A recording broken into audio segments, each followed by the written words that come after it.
Hey everybody, welcome back to The Practice. It's that time of week where we gather together with our identity groups in order to put into practice those things that we learned on Sunday. That's right. We're talking about some really cool stuff on Sundays. We're going through the book of Daniel right now, and there's some great stuff to get from that. So we want to take that and dive a little bit deeper here during the week. But before we get to that today, we want to be sure that we can go back and talk about some of the things that are happening within the bigger South Orange County Church, because we want to be sure that we're all on the same page, even if we're not meeting together during the week. Exactly. So I want to start with a huge thank you. Good. Okay. I just have to say thank you to all of you who have been so great to work with getting the OC Kids Ministry set up. Right. I'm not sure if that's the real name we're going to stick with, but that's what I'm calling it for now. OC Kids. And I just want to say thank you so much. Honestly, I have been really blown away by the response, because literally 95% of the people that I've called have just been like, totally, put me down, I'm on board, when do you need me, be glad to, love the kids, whatever. Amazing. And it's really, it's been a joy. It's made my work a joy. Mm-hmm. So thank you. And it has been quite an undertaking, right? Because we're trying to put the South, the Central, the Korean, and then I discovered some people from the coastline. Is it called coastline? Yeah. Okay. Yeah. I'm discovering new people all the time. Right. But I just want to say it's been a pleasure to work with you guys. And even on Sunday, it was such an effort because, Satan is always opposing us. Sure. So, in two of our classes, we had the sub of the sub of the sub that was serving. Thank you guys. Thank you for doing that. Yeah. It was really encouraging to see that. So yeah, we really appreciate all of you just having such a great spirit about that. So thank you. And next week, we have our VBS coming up, our Vacation Bible School, and that is going to be so cool. Yes. A lot of families that we're reaching out to with that. So please be praying for that. I want to say a special thank you to Cece and Haley and everybody who is putting in all the work to make this happen. Everyone who has volunteered to help it. We're really, really grateful for that. So thank you. And then coming up the week after that, at the end of July, is our opportunity to serve for the Orange County Rescue Mission at their Christmas in July. I'm so excited by that. Really cool. I really want to go. I love the Orange County Rescue Mission. We went and checked it out. They know what they're doing. That's an amazing place. It is. They're serving a lot of people. They're helping people in a very tangible, specific way. Yes. So I think for us to be able to go and participate in this is a great opportunity. Yeah. So please check the information on the Weekly Wave for that so that you can see what's going on. Then I sent out an email about our Panama trip that's coming up next March. It'll be our first one where we get to take members from Orange County to visit our new sister church in Panama. It's going to be a great trip. We're working out all the details now. The schedule looks really cool. So please check out that email. Yes. Let me know if you're interested. We only have there's 15 spots total. So I want you to grab a spot if you want to go on that. It's so, awesome. Yeah. I love it. Or if there's somebody that you can help go and you could help sponsor somebody, or maybe your whole small group says, we want this couple to go, and everybody works together to help them be able to go. There's a lot of different ways that you could think about it, which would be really cool. And then coming up this fall in September is our next fall festival family camp. We used to do it as Sukkot family camp, but now it's the fall. We're encompassing all the fall festivals. We're going to talk about all those, and it's going to be so cool. But people are signing up already, which I'm happy about. The rooms are starting to go fast, so if you want to get one of those rooms, go ahead and sign up, and let's get that all squared away with. I don't want you to miss it. That's going to be cool. And then coming up in November is our Orange County Marriage Retreat. It's going to be down in San Diego, so all the information is coming soon for that. That'll be awesome for all of our married couples. It'll be great. So there's kind of the stuff that we have coming up that we just want you to be aware of. Look for the info in the Weekly Wave, and then you can kind of take it from there. Now you're caught up. Now you're caught up. We're on the same downbeat. Right. Or just the beat of the same drum. That's what it is. Maybe we're all just holding instruments. I don't even know if we're at the downbeat. Let's start marching. Yeah.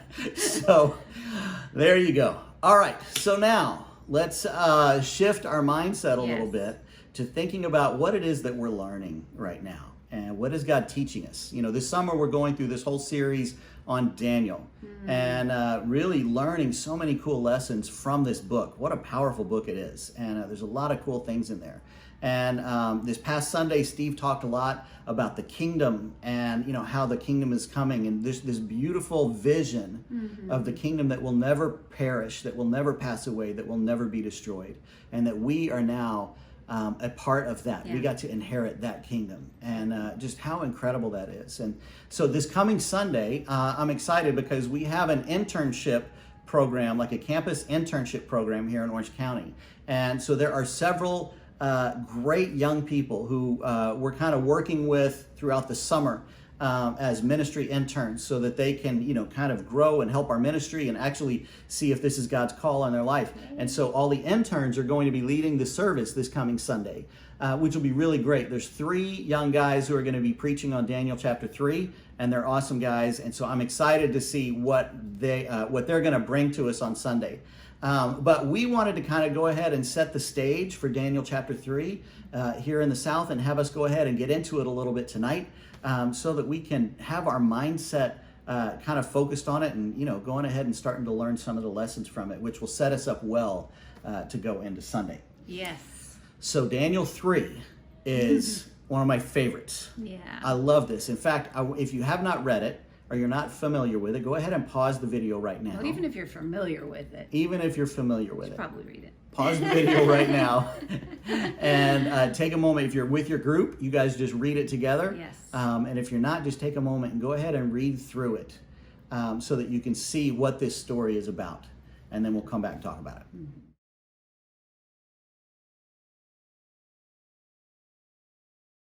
All right. So Daniel chapter 3, the famous story of Shadrach, Meshach, and Abednego in the fiery furnace. And so King Nebuchadnezzar, at some point, don't know why, don't know where, what must go through these guys' minds, it really is interesting when you have a lot of money and you have a lot of power, you can lose touch with reality. Early in my career as a musician, I worked for some incredibly well-known and famous people. And that was one of the things that I noticed in spending time with them, whether we were on the road or traveling or even at their own homes, is that they believed so much of the press about their fame that they really lost touch with just how to be a person and connect with people.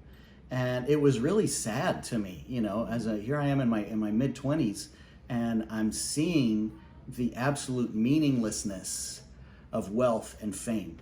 And I think that's what King Nebuchadnezzar was going through right here too. He gets so caught up in his power and his wealth and his everything that he has. He comes up with these ideas. And you can also see his extreme reactions when things don't go the way that he wants. Then he's absolutely, great, we're going to kill him. We're going to kill everybody. In chapter 1, you have to tell me my dream and then interpret it. And if you can't, then I kill you. There's definitely a sense of maybe losing touch with reality a little bit. But he gives them this thing that here's this huge statue. And when the music plays, when the band plays, you have to drop down on your face and worship.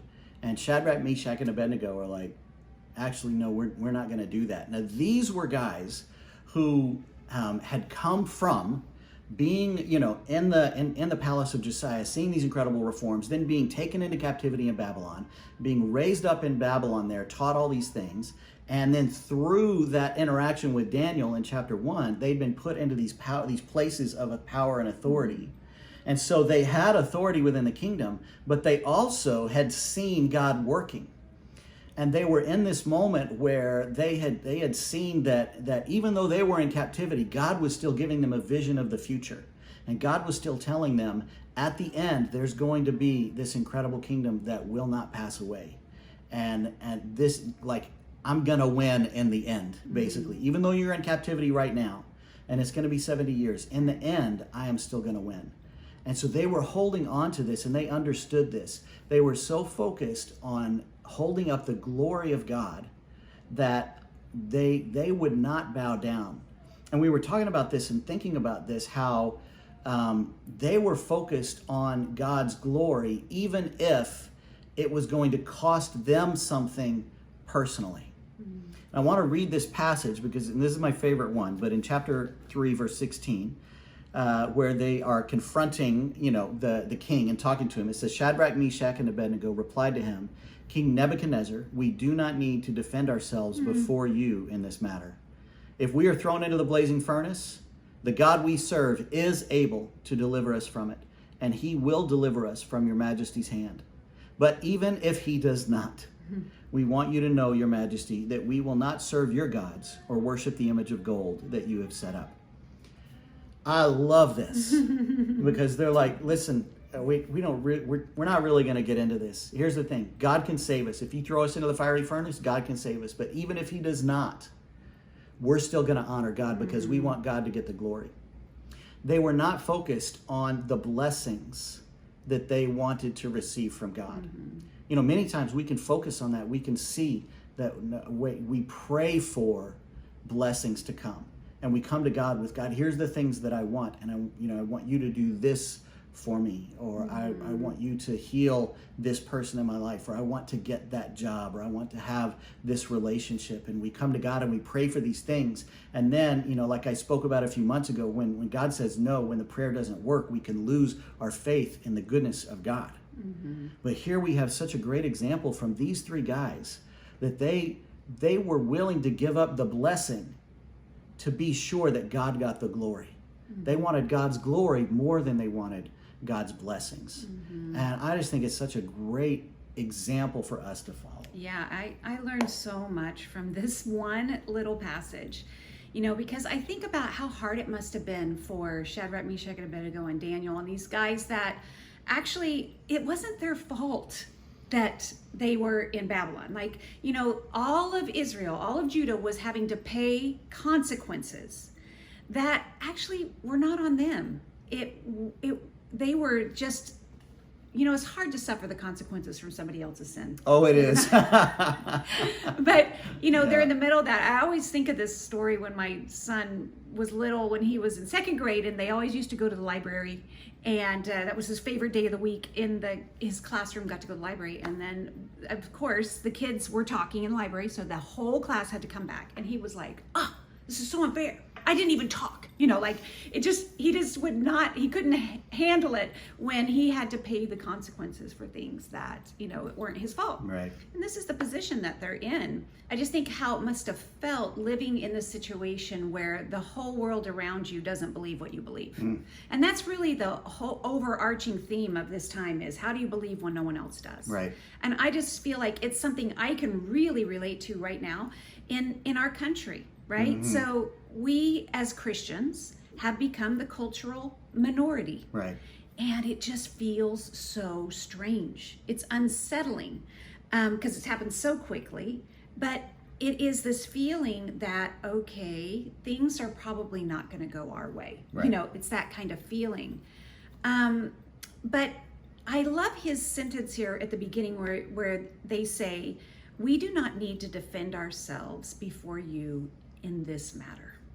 And I just feel like that's happening a lot lately, where the culture around us is changing, and the way it feels to me devolving, right?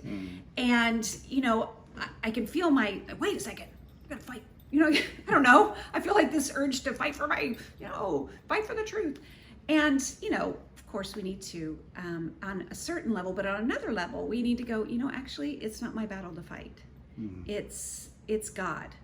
And they realize this, like, we don't need to defend ourselves. We've made a decision.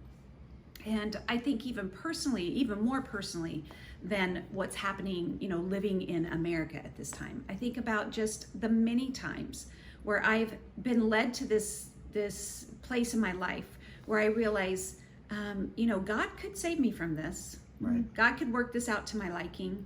God could do this for my kids, or God could do that. Right. But even if he does not, Right. I'm not going to bow down to other gods. I'm not going to doubt his love. I'm not going to doubt his goodness.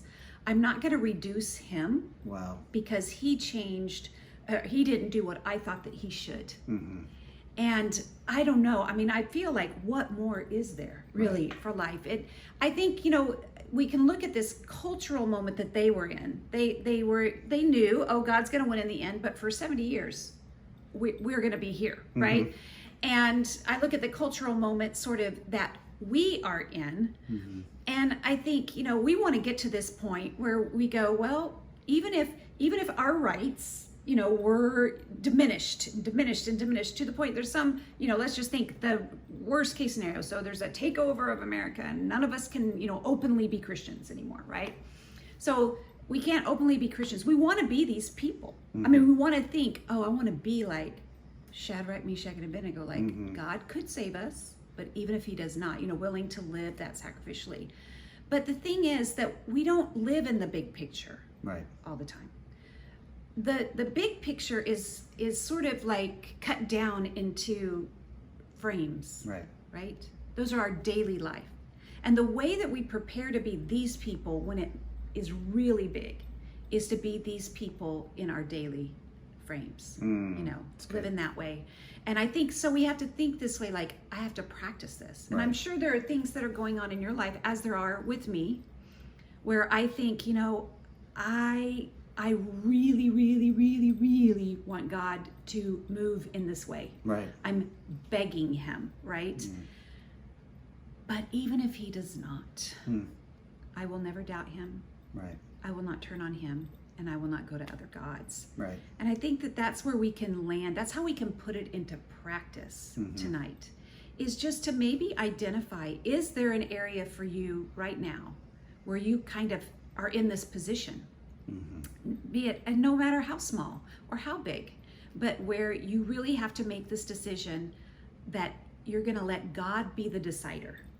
You're going to let God answer the way that he's going to answer, and it's not going to cause you to doubt him.